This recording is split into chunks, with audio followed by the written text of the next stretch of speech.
Now the market has just opened and it does look to be fairly green right across the board. However, today our focus is on a company that is reporting after the market close on Wednesday, and in fact it is Supermicro Computers, and even with the impressive 100% return just over the last 12 months, this is a company that trades towards the lower end of the 52-week range, quite some way away from the all-time highs that we see at $123, and this company does get a double buy signal from Seeking Alpha Wall Street, however a hold from Quant. Now also very interesting to point out, it does trade at one of the lowest forward Ps in the industry at around 14. So we want to understand, is this company a strong buy for massive growth before their earnings report? We're going to take a look at a lot of information as well as get to our own valuation in today's episode. Now, a few bits of information that you need to know about this company. First one, and pretty recent news as well, the billionaire Jeff Yass has increased his position in what he believes is a dirt cheap company, with AI especially looking to boom over the next few years. As we always hear, around 40% expected growth to the sector on a year-on-year basis, and this is one that he has added around 5 million shares, and that has increased his position quite significantly. Now, we also want to understand, why has this company suffered, in fact crashed from its 52-week high? Well, Hindenburg, if you don't know, they did take up a short position in this company, and effectively they said there were some massive red flags around the accounting, as well as lots of issues throughout this company, and therefore they do believe that there are artificially elevated sales, earnings, as well as margins, which we will come on to. So something just to bear in mind, not every company has bullish catalysts. We also want to look at the bearish as well. So one thing to consider. And off the back of this as well, from just last month, the Department of Justice also looking into SMCI, and this follows those allegations that we mentioned of accounting manipulation. So that is something to consider with this company. And now what we want to do is just look at their previous results that they reported for Q4. What we notice, the growth of this company is very strong. Their top line is up around 38% from the previous quarter. From the same quarter last year, up 143%. Although the thing we are going to come on to show with this company, their margins have been decreasing, and that is something we do have an issue with. Now, as we can see in that latest quarter, 11.3%. In fact, Q4 from the same quarter, it was 17.1%, and since then has been reducing. Now, they do attribute this to two things. One, a customer and product mix change, as well as initial production costs on their new technology, which they do believe will help improve their margins.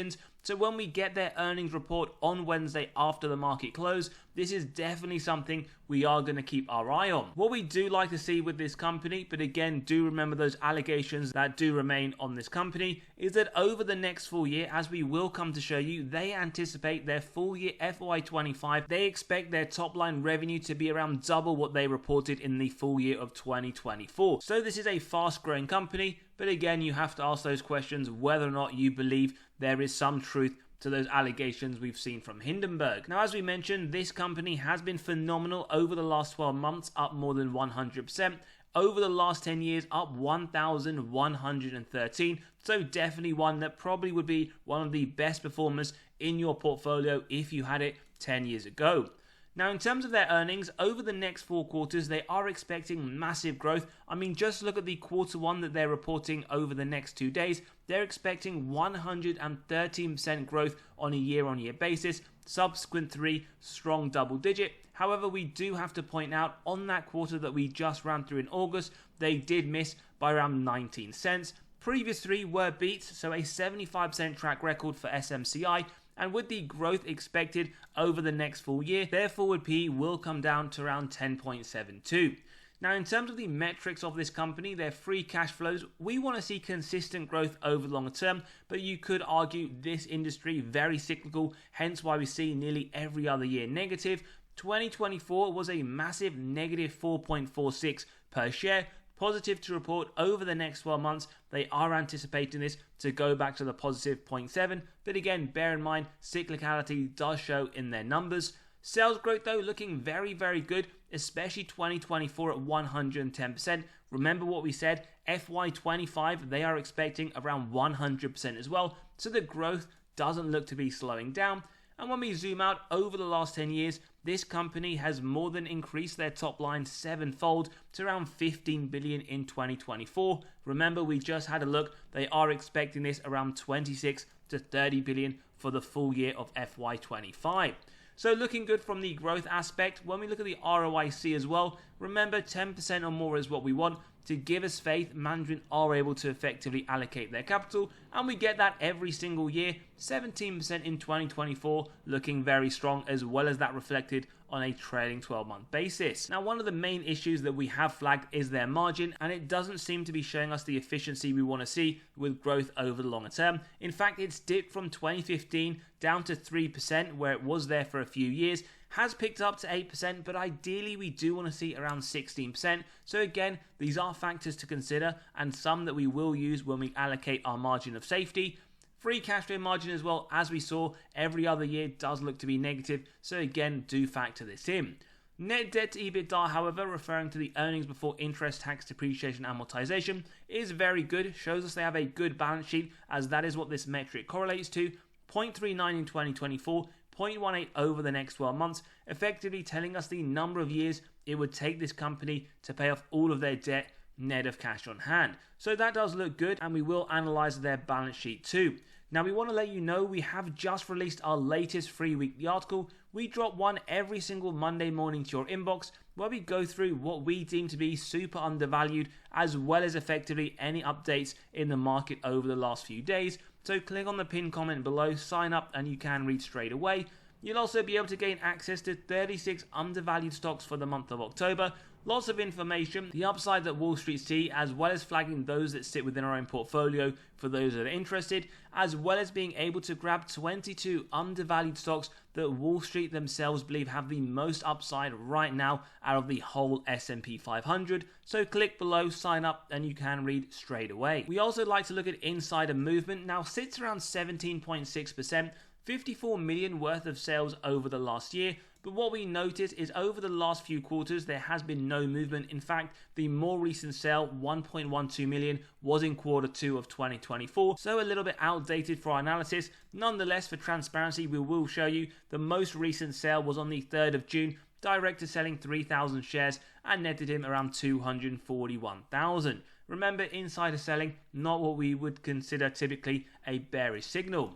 Then we move on to institutional ownership, around 84%. We see 285 million worth of sales over the last year. We see pretty much double that during the same period. So institutions buying more than they have been selling. We also notice in Q3, the more recent quarter, they've also been buying more. So institutions clearly very bullish. They haven't been put off just yet around these allegations by the DOJ, by the Hindenburg research. They've been buying more than they have been selling. But as always, do your own due diligence. Never copy what they do.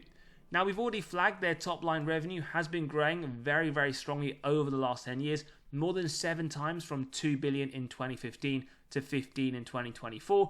But we want to flag in this part of the analysis their bottom line, the story that it tells. And we can in fact see it does pretty much mirror in terms of the growth, 93 million in 2015, 1.2 billion in the latest year. So looking very good. But again, we do have to mention it that there were those allegations on these numbers and whether there is the potential for them to be inflated.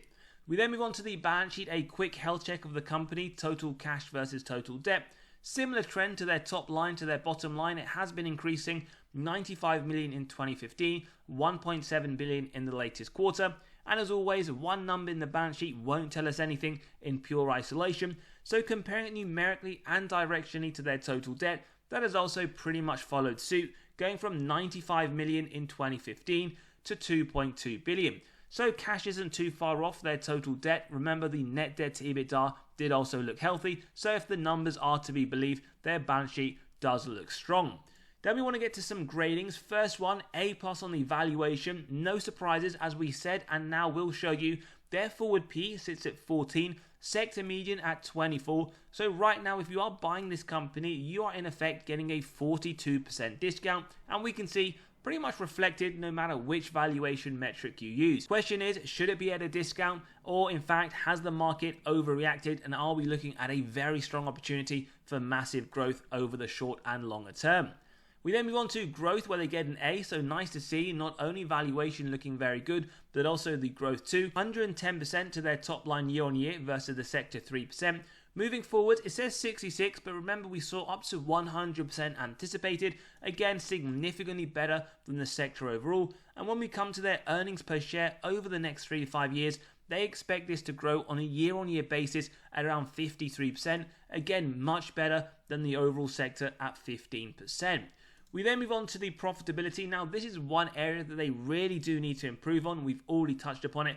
But again, to show you, gross margin 14% over the last 12 months, sector at 50%. Bottom line, 8%. It is better than the 4%, but we would like to see their gross profit margin increase, which will in turn send this number much higher too. And the one thing we don't like, clearly, negative cash from operations, negative 2.5 billion, with the overall sector around 93 million. Now, a quick summary of this part of the analysis: a double buy from Seeking Alpha and Wall Street, a hold from Quant, A+ on valuation, A on growth, and a D on profitability. Now, before we jump into our valuation, we're just going to compare their performance against others in the sector, similar size as well. And what we notice over the last year, it has been the best performing, up 104%, but we notice pretty much the others haven't been too bad themselves either. Over the last 5 years, we can in fact see massive outperformance, again, not just by the competitors, but also we'll show you the S&P 500. And over the last 10 years, again, no company comes anywhere near. Can they continue that over the next 5, 20, 30, 40, whatever your investment time horizon is? Again, something to consider. And as we mentioned, over the last year, massive outperformance of the S&P. Over the last 5 years, again, the same to be said, and as well over the last 10. So lots to like about this company. There are some questions around the legitimacy of their numbers, but we're going to get into their valuation, look at the margin of safety, and again, it does come down to whether or not you believe this fits your overall portfolio.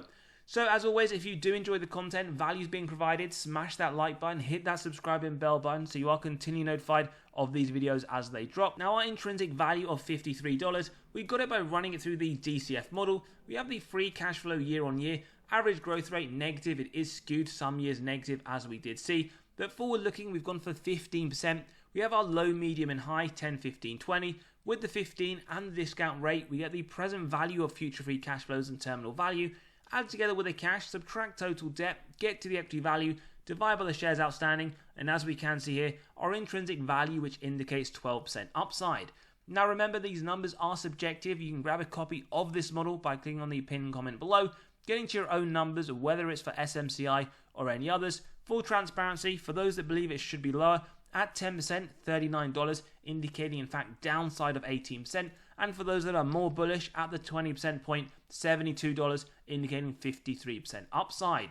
So we'll take the 15% off to the next slide, where we will look at the margin of safety. And remember, on this channel, we always use a 10%. We execute on this if it meets our 3 golden criteria: wide moat, strong financial metrics, and good forward-looking data. Now, if you believe that on today's episode, it is a buy pretty much at the current price, around $47, $48. But as always, for those that do want more, at the 15% point, a buy at 45, at 20% around 42, at 25 around 40. And as we mentioned, today though, we only see 10%. However, Wall Street, they aren't exactly agreeing with us. They believe over the next 12 months, there is massive upside potential, $66 price target. They in fact have upside of 40%, so definitely one they believe for some serious consideration in your own portfolio. Now remember the catalysts that are there. There are some negative bearish catalysts in terms of how true these allegations are, but you can see Wall Street are betting heavily. We also had the billionaire, and as we do come to see a lot more investors filing their 13F portfolios,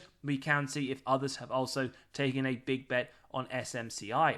As always, give us your thoughts in the comments below. Is this one you're looking to buy, hold, or in fact sell? If you enjoyed today's episode, smash that like button, hit that subscribe and bell button so you are continually notified of these videos as they drop. Don't forget to sign up to the free weekly newsletter. We drop one every single Monday morning, and come and join us in the Patreon where we do talk about our weekly buys and sells.